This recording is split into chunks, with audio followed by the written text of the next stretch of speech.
औज़ुबिल्लाहिमिनश्शैतानिर्रजीम बिस्मिल्लाहिर्रहमानिर्रहीम व बिही नस्तईन। सामिन मोहतरम, असांजो अॼु मिनहाज किताब निकाह जो ॿियो दर्स आहे।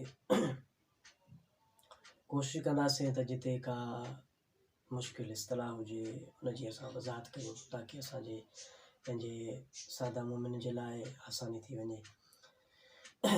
मसलो नंबर पहिरियों जेको अॼु असां पढ़ंदासीं छो थोरो तवील आहे, जेके उनजे करे असां माना ॿ टे मसइला जेको हिकु दर्स में नथा पढ़ी सघूं। जेकी जिते हूंदी वुसअत ॿिनि टिनि मसइलनि खे पढ़ण जी त इंशाअल्लाह उते ॿ टे चारि मसइला बि जेके हिकु दर्स में बयानु कंदासीं। मसलो नंबर पहिरियों सैयद फरमाइनि था यंबगी ऐं यह तमर रजुलो बिसिफ़ातिन मन युरीद तज़व्वुज बिहा। जंहिं औरत सां जेको मर्द शादी करणु थो चाहे त लाज़मी आहे उनखे घुरिजे त उन्हनि सिफ़तुनि जो इतमाम करे जेके पहिरियां गुज़री चुकियूं आहिनि। ऐं अॻियां बि ज़िक्र करे रहिया आहिनि त उहा करीम नसल हुजे, पाक दामन हुजे, साहिब अख़लाक हुजे। फला यतज़व्वजु इल्ला इमरतन अफ़ीफ़तन, त उहो मर्द उन औरत सां शादी न करे सवाइ उन औरत जे जेका पाक दामन हुजे, करीमत असले ऐं ख़ानदान जे एतबार सां बि जेका ऐसा करीम हुजे, सालिहतन ऐं जेका सालिह हुजे, तो इनहू अला उमूर दुनिया वल आख़िरत, ऐं उहा औरत जेका उन मर्द जे लाइ हिन दुनिया ऐं आख़िरत ॿिन्हिनि में मददगार बणिजे। फ़अन रसूलिल्लाह सल्लल्लाहु अलैहि वसल्लम, रसूल ख़ुदा सल्लल्लाहु अलैहि वसल्लम खां रवायत है। सैयद चंद रिवायतूं ज़िक्र फरमाईंदा अन्नहु क़ाल, रसूल ख़ुदा सल्लल्लाहु अलैहि वसल्लम जिन फरमायो, इख़्तारू लिनुतफ़िकुम, तव्हां पंहिंजे नुतफ़े यानी पंहिंजे औलाद जे लाइ इख़्तियार कयो अहिड़ी औरत, यानी सोचे सम्झे इख़्तियार कयो। छो फ़इनल ख़ाल अहदु ज़जियन, इन जे करे जेको मामू हूंदो आहे ॿार जो, यानी उन औरत उन घरवारी जेको भाउ हूंदो आहे, यानी ख़ानदानी तौर ते हिकु निस्बत आहे। मक़सदु जंहिं महिल ॿारु पीउ ते वेंदो या जेको माउ जे सिफ़ा ते वेंदो, पर मामे जी सिफ़ा ते वञी सघे थो। उनजे करे उहा औरत करीमतुल असल हुजे, यानी हर एतबार सां लाड़दादी बि हुजे। नंबर ॿ, उहे उनजा जेके मुतदय्यन अफ़राद हुजनि, यानी मामा, उनजा भाइर उन औरत जा, उनजा यानी उनजो पीउ, उनजो ॾाॾो, उनजी ॾाॾी, माना ख़ानदानी तौर ते। व अन सादिक़े अलैहिस्सलाम, इमाम जाफ़र सादिक़ अलैहिस्सलाम खां अहिड़े तरीक़े सां रिवायत है। लिबाज़ असाबी मौला, कंहिं यानी पंहिंजे साहबी खे जेको सो जवाब में ही फरमायो, हिन काल जॾहिं हुन पुछियो त कद हमम तो अन तज़व्वज मौला, मूं पको इरादो कयो हतमी त मां शादी करणु थो चाहियां, त मां छा कयां, यानी मुंहिंजे लाइ छा लाज़िम आहे, कहिड़ी औरत मुंतख़ब कयां। माना सवाल करण जो इहो ई मक़सदु ऐं मौला खां दरियाफ़त करणु, मशवरो वठण जो इहो ई मक़सदु, मौला जी बारगाह में अर्ज़ु करण जो इहो ई मक़सदु हुनजो हुयो। मौला फरमायो उनज़ुर वइन तज़ा नफ़्सक, तूं ॾिस त पंहिंजे नफ़्स खे किथे रखी रहियो आहीं, तूं पंहिंजी यानी तूं पंहिंजे पाण जे लाइ कहिड़ी औरत खे मुंतख़ब करे रहियो आहीं। तूं ॾिस त पंहिंजी नफ़्स खे तूं किथे रखी रहियो आहीं। हिन जो मक़सदु त तूं इहो ॾिस त तूं कहिड़ी औरत खे जेको सो कंहिं औरत खे तूं पंहिंजो ज़िंदगी जो साथी बणाए रहियो आहीं, पंहिंजी ज़िंदगी जो साथी बणाए रहियो आहीं। व मन तुशरिको हू फी मालिक, कंहिं औरत खे, कंहिं ख़ातून खे, कहिड़ी ख़ातून खे तूं पंहिंजे माल में उनखे शरीक बणाए रहियो आहीं। व तुतलिउ अला दीनिका व सिरका, तूं कहिड़ी औरत खे पंहिंजे राज़नि ऐं पंहिंजे दीन जे मामले में जो राज़दार करार ॾेई रहियो आहीं। फ़इन कुंत ला बुद्ध फ़ाइलन, अगरि तूं पको इरादो कयो आहे त पोइ तोखे घुरिजे त फ़बिकरन, तूं हिकु अहिड़ी बाकरा औरत सां शादी करी, यानी जेका गैर शादीशुदा बाकरा औरत हुजे।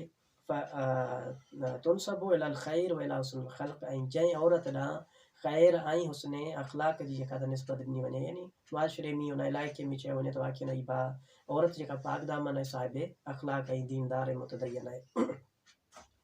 व अनहू अलैहिस्सलाम, अहिड़े तरीक़े सां इमाम जाफ़र सादिक़ अलैहिस्सलाम खां हीअ बि रिवायत है, इन्नमल मरअतु क़िलादतन, त औरत हिकु छा हूंदो आहे, गले जो हूंदी, छा हूंदी आहे, गले जो हार हूंदी आहे। औरत गले जो हार हूंदी आहे। फ़नज़ुर मा ततक़ल्लद, तूं ॾिस त तूं पंहिंजे गले जो हार कंहिं औरत खे बणाए, कहिड़ी औरत खे बणाए रहियो आहीं, कंहिंखे बणाए रहियो आहे। लैस लिल मरअति ख़तरुन लैस लिल मरअति ख़तरुन, औरत जी का क़ीमत न आहे हूंदी। मौला फरमाइनि था ला लिसालिहतिन वला लिकालिहतिन, न बुरी औरत जी न नेक औरत जी। बुरी औरत जी का न हुजे त भला नेक औरत जी हुजे, पर हिन जी अॻियां मौला उनजो जवाबु इरशाद फरमाए थो। मौला फरमाइनि था अम्मा सालिहतुन फ़लैस ख़तरुहा ज़हब वल फ़िज़्ज़त, जेका सालिह औरत हूंदी आहे, नेक पाक दामन, हुनजी ज़हब यानी चांदी ऐं सोन या का क़ीमत हुनजी न आहे। हे ख़ैरुम मिन ज़हब वल फ़िज़्ज़त, बल्कि हीअ औरत जेका पाक दामन, सालिह, करीमतल असल, साहिब अख़लाक, उहा आहे न सोन ऐं चांदी का छा आहे, अफ़ज़ल है, बहितर है। तॾहिं बि हुन औरत जी का क़ीमत इस्लामी नज़र में आहे कोन, जेका नेक ऐं साले हुजे।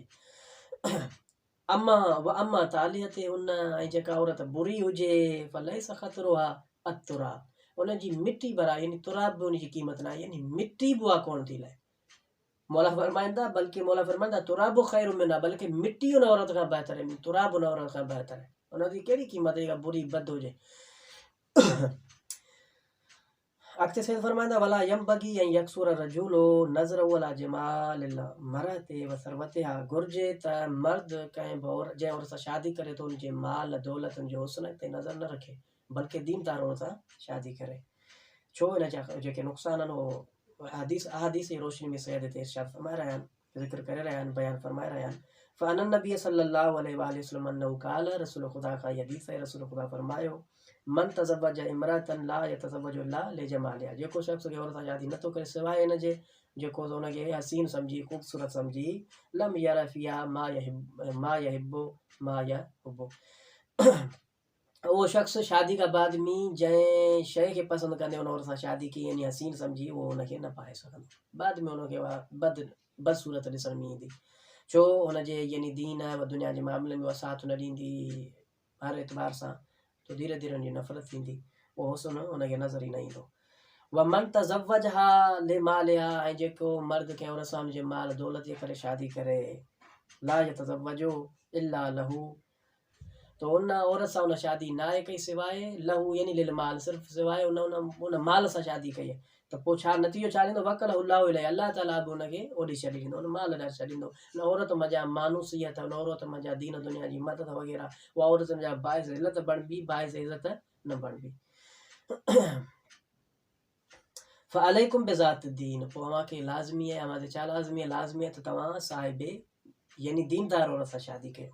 व अनहु सल्लल्लाहु अलैहि वसल्लम, अहिड़ी तरह रसूल ख़ुदा सल्लल्लाहु अलैहि वसल्लम खां रिवायत है, रसूल ख़ुदा सल्लल्लाहु अलैहि वसल्लम जिन खां रिवायत है ऐज़न त अन्नहु क़ाल, रसूल ख़ुदा सल्लल्लाहु अलैहि वसल्लम फरमायो अय्युहन नास इय्याकुम व ख़ज़राउ दिमन, हे लोगो तव्हां ॾिसो, तव्हां मिट्टी जी बल्कि गंदगी जी टोकरी में पयल सब्ज़ी के जेको इख्तियार न कयो, अख़ज़ न कयो। क़ील या रसूल अल्लाह वमा ख़ज़राउ दिमन, रसूल ख़ुदा खां पुछो या रसूल अल्लाह, उन गंदगी जी टोकरी में पयल सब्ज़ी अख़ज़ करण मां छा मुराद, उन मां यानी गंदगी जी टोकरी में जेका सब्ज़ी पियल आहे उन मां छा, असां न सम्झी सघियासीं।